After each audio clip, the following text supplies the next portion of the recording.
I think art's primary responsibility is to keep expanding our minds and our hearts, and that's often by showing us something we've never seen before. It's a very original look and original feel. For the opera world, it's totally new ground and really cutting edge.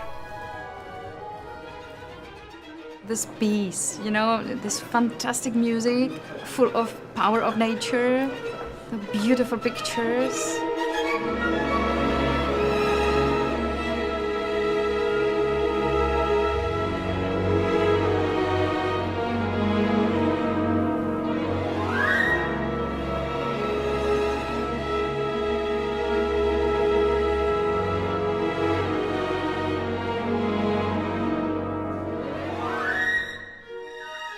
Back in 1908, a serialized story began running inside the pages of a newspaper in Czechoslovakia, The Adventures of the Vixen Sharp Ears. In 1924, legendary Czech composer Leos Janáček premiered a new opera based on the story of this sharp-eared fox called The Cunning Little Vixen. The Cleveland Orchestra unveils a fresh new take on this opera, which attempts to bring the story to life in a modern style, yet at the same time stay true to the way this tale was first told. Joining me now to explain what the orchestra is up to are Mark Williams, Cleveland Orchestra Director of Artistic Planning, and the show's director, Yuval Sharon. I mean, we think of operas usually being about kings and queens and ancient subjects and all these things, and suddenly we have this, brought to life, this kind of fairy tale, a fantasy of nature. And I think that's only the first way of many ways in which this opera is so unconventional and so unusual. I mean, it has to have a very unique realization so that people understand how completely extraordinary the work is. We're very interested in presenting operas where the orchestra has a lot to do, where they're not just accompaniment, they are very much a character in this opera. Yuval Sharon was someone that I've worked with a lot, and I was very honored to introduce him and Franz. The first time when I met Yuval was I think like 2 years ago, a little more than 2 years ago, and I was immediately taken by his spirit, the creativity, the imagination he has, and he's such a deep thinker, but at the same time the spark in him is really compelling, and I thought, I just saw enormous potential. And I had no idea what he would come up with. I really love those things you see at the beach where it's just a cutout of, big muscle guy or a bikini girl, and you stick your face through, and everyone takes great delight in that. To me, there seemed like there was a good performative quality of that. The opera is based on a comic book, so it made perfect sense to start thinking about animation. So that's when I contacted Bill Barminski and Chris Louie of Walter Robot. I wrote Bill an email and said, I don't know you, but I really love your work. Have you ever thought about doing something performative and maybe something like an opera? And, very happily he said, I love the idea, let's meet and talk about it.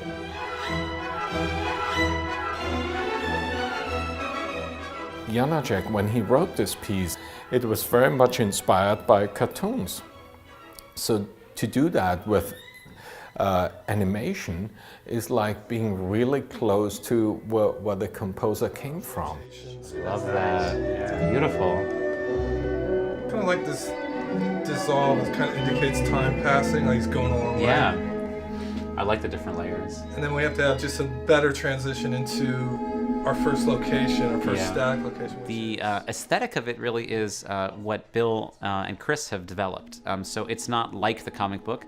And actually, it's pretty much unlike any other animation that I've ever seen. It's what I love about Bill and Chris's work. It's a very original look and original feel. We end up photographing it from different angles to use inside of the sets that we've created. And then we rebuilt it in After Effects. So after the intro video, then we'll have layers of programming that we'll be able to kind of manipulate as well. So all the characters will be separate, and so we can actually change their speed when we're in the room. So it's gonna be so great. Yeah. Like the animation, I think the costumes are gonna be very vibrant and full of creativity. So I just wanted to show you, trying to figure out Bill's shading and how we can get the animated quality I want to be able to mirror his lines and how he designs his creatures with the costumes and then with the masks and the makeup design.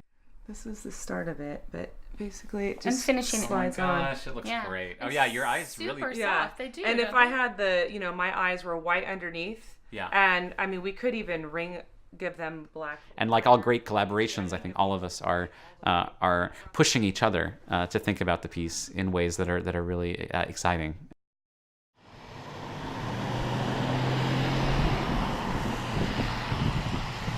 Hi, Franz. So, a couple of weeks ago, we did this video test while you were in Vienna to look at how the set would look. So we brought in 3 of the walls, and we had some local singers who are going to be singing smaller roles in the production use the wall. So I just wanted to show you, this is some raw video that we just got.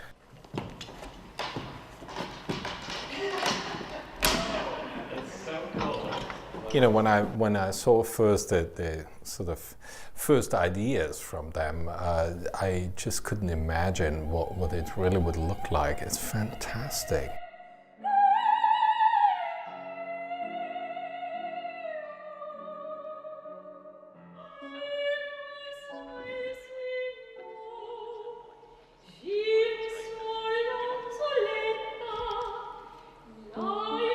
I mean, it's like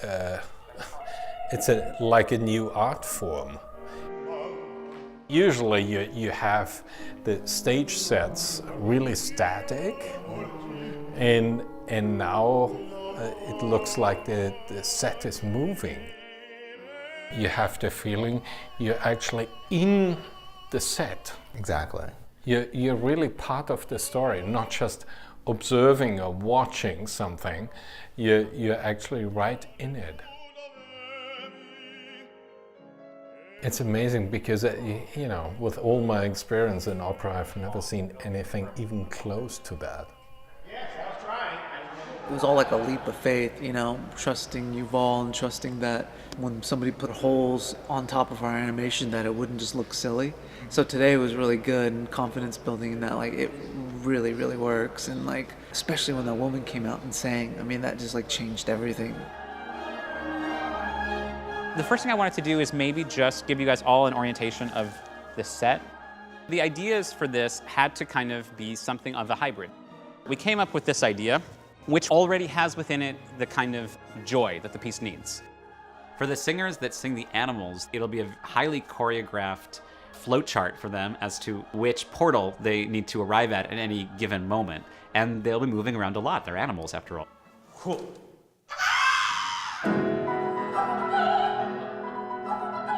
We get a sense that we have a close-up on the singers because their face ends up feeling like the center of our entire focus. Everyone together. What I find so amazing is when you usually see a singer on stage, you see the entire body. But the most expressive part is, of course, a face. So you sort of zoom in, and that makes it even more intense and more expressive. We just are jumping from window to window. Window 1, window 7, window 5, window 4. After 1 week of rehearsing, we are a little bit confused. You sing. Yep. Tolke. Turn, run. Well, today we introduced the masks to the actors. It is an experiment in how it's going to look, how it's going to read. We've been talking about how the mask is really our face. You think about the chickens, pecking around, and they have really quick movements with their heads, and the rooster, he's obviously the boss. So just tapping into childhood fairy tales with chickens in them, and you kind of try to figure out how to make your neck move like a chicken.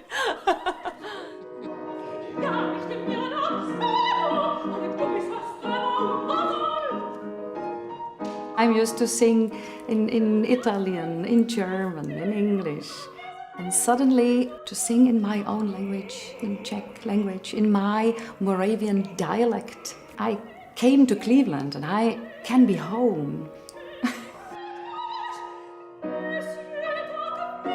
You know, Martina has such, obviously as a native speaker, she has total command of the language, but she's also got this voice that is just so perfect for what the Vixen needs. I mean, both the frailty, but the strength. I mean, she gets all of the colors of the character.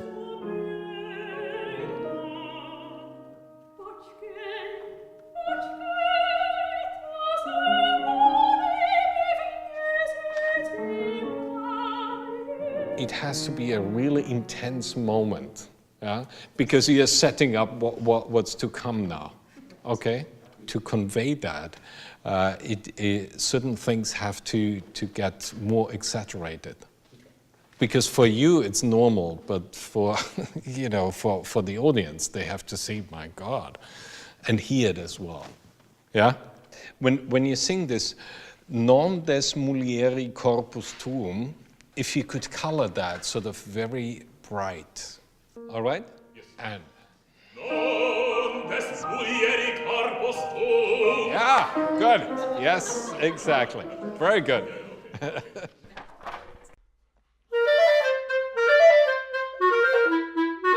animals are celebrating. It's just a beautiful example of Janáček's amazing melodies. Why don't I show you this?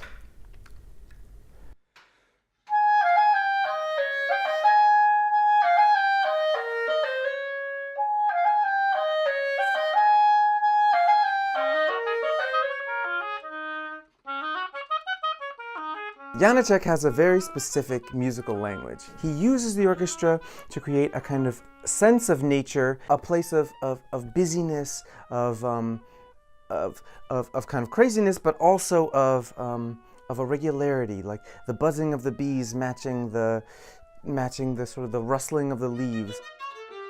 The flexibility you need to have as an orchestra. You never know from night to night how a soloist is going to time a solo.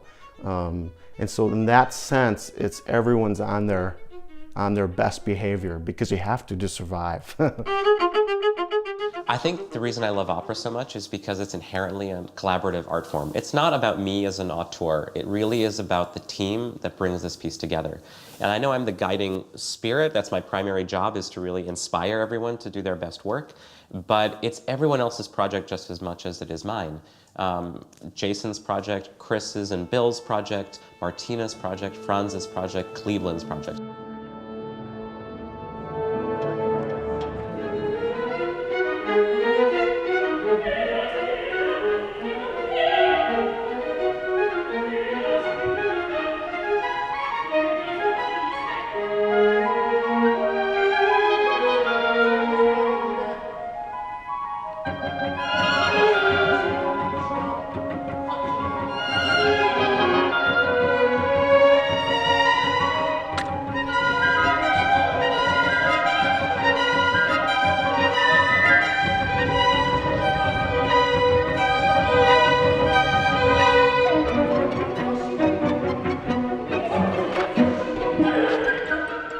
The biggest part of the preparation is definitely on stage and rehearsal, since we're functioning largely as an accompaniment.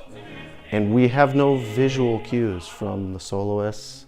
We're completely dependent on Franz. In 584, please play only that loud that you still can hear him, and also in the following measure in the violas. Then all that after 35, this that all gets too loud then. So we hardly can hear this but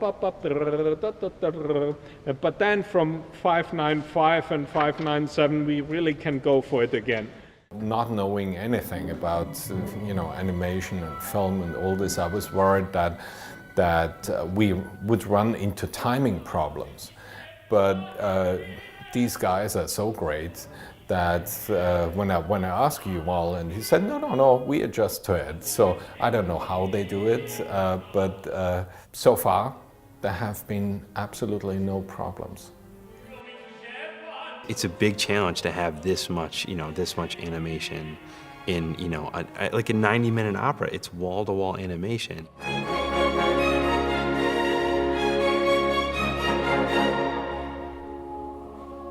They basically animated the entire opera and given it to me in pieces in a way that I can cue it so that I can follow the conductor, I can follow Franz and the orchestra along with the opera.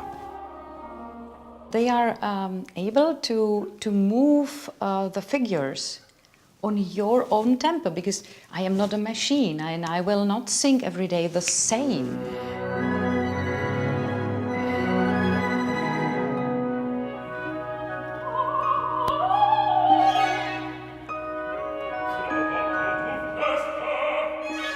Yeah, it's fantastic. I mean, really amazing to see all of the animation and all of the ways that modern technology can bring this story to life in a way that I'm sure Janáček never could have imagined. Because Janáček himself loved nature very much. His house in Hoekvaldi is near to wood, and he spent hours and hours in woods and was watching animals, and especially I think fox or vixen was for him and also for us a symbol of something like strive for personal freedom, like opposed to social compulsions, self-determination, courage.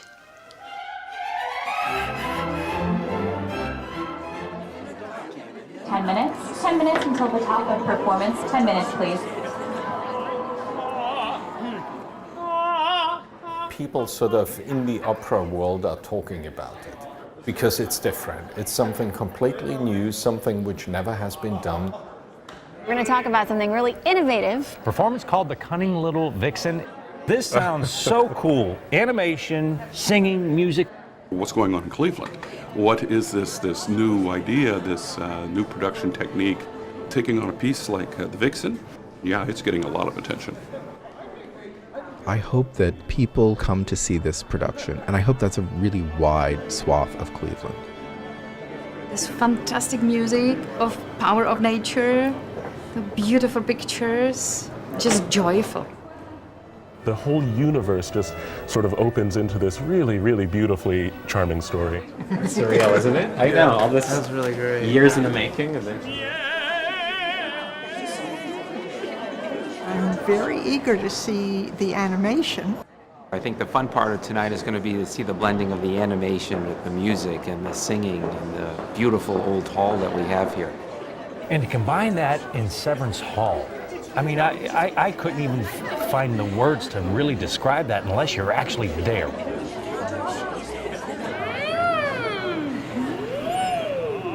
All these little singer pork things, I'm not sure it does a damn thing for when we get out on stage. It just has to burn off nervous energy, I think. Not Windows 7, one! Combining the world-renowned Cleveland Orchestra with the world-renowned Severance Hall, animation, and everything else, I mean, this is just something that I think everyone should take advantage of. Ladies and gentlemen, this is Places for the Top of the Show. Places, please, for the top of the show. Mr. Held to stage right, Ms. Schubach, Ms. Scholl.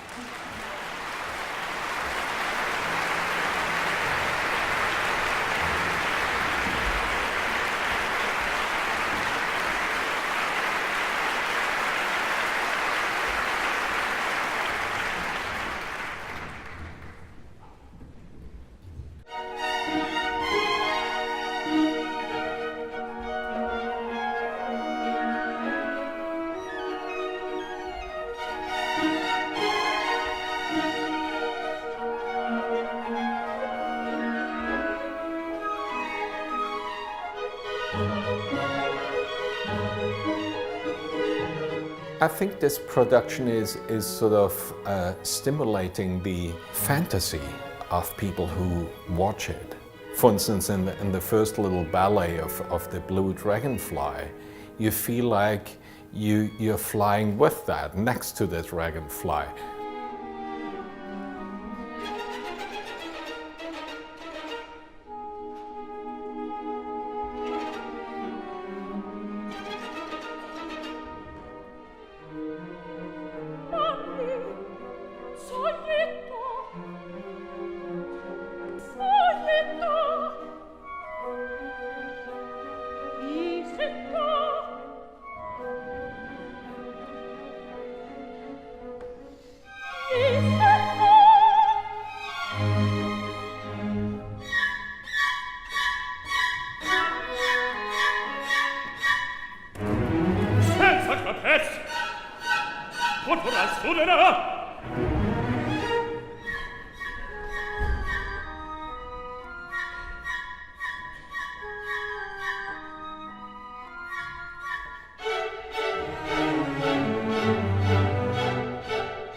velocità, coglione!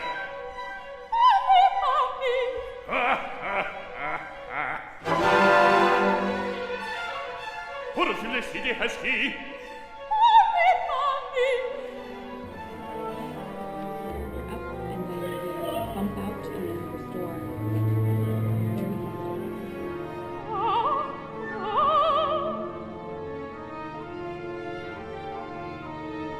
There are plenty of magical moments in this production, but there's one where the little Vixen dreams about being a human being, so it wouldn't be beaten up and would be on the same level as the human beings. And with the animation, you all of a sudden see her being transformed into this unbelievable, it looks like a fairy queen to me.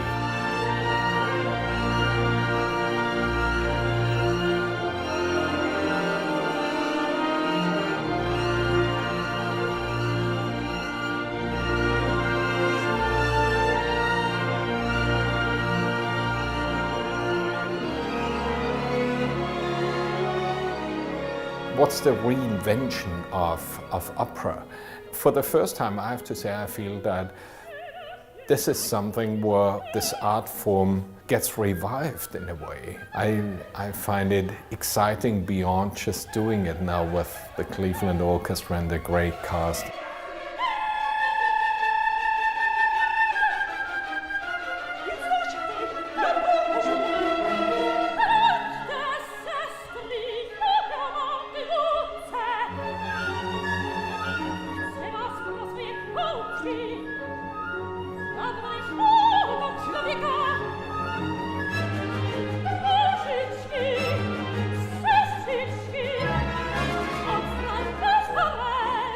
Testament,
hope that what we've created together is something that can show people what opera can be. Incredible voices, incredible orchestra, fantastic animation, everyone working together. It gives you this feeling of hope that if we could all work like this in real life, imagine the kind of utopia that we could create together.